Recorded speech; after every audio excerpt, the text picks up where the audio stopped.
இந்த 2026 இத்தனை வருஷம் நானும் அலையாத இடம் இல்லை, பார்க்காத பொண்ணு இல்லை, ஆனால் என் பிள்ளைக்கு நடக்கலை, இந்த வருஷமாவது நடக்குமா அப்படின்னு ஏங்கி கொண்டு இருக்கக்கூடிய மிதுன ராசி துலாம் ராசி நண்பர்களுக்கு அவர்கள் எதிர்பார்த்ததை விட ஒன்று அழகா இருக்கலாம், அல்லது படிப்பாக இருக்கலாம், அல்லது பொருளாதாரத்தில் வசதி வாய்ப்பில் ஒரு படி மேலே இருக்கக்கூடிய ஒரு நிலையில் இருந்து உங்களுக்கு வரன் வர்றதுக்குண்டான கால அளவுகள் இந்த கால அளவுகள்ங்க.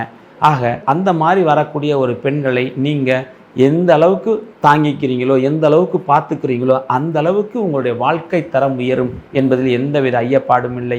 ஆக திருமணம் இந்த ஆண்டிலே இந்த 2 ராசிக்காயிலே காத்திருந்த நபர்களுக்கு கைகூடக்கூடிய ஒரு காலமாக இருக்கிறது. இவங்க வளையல் அலங்காரம், அதே சமயத்தில் குத்து விளக்கு பூஜை, சுமங்கலி பூஜை, இதை இன்னும் அதிகப்படுத்தி கொள்ளும் பொழுது அவர்களுக்கு உண்டான அந்த வரன் இனிமே பறக்க போகிறது இல்லைங்க. ஏற்கனவே இவங்களுக்கு உண்டானவங்க பறந்துருப்பாங்க, ஆனால் இவங்க கிட்ட என்ன வராமல் இருக்காங்க.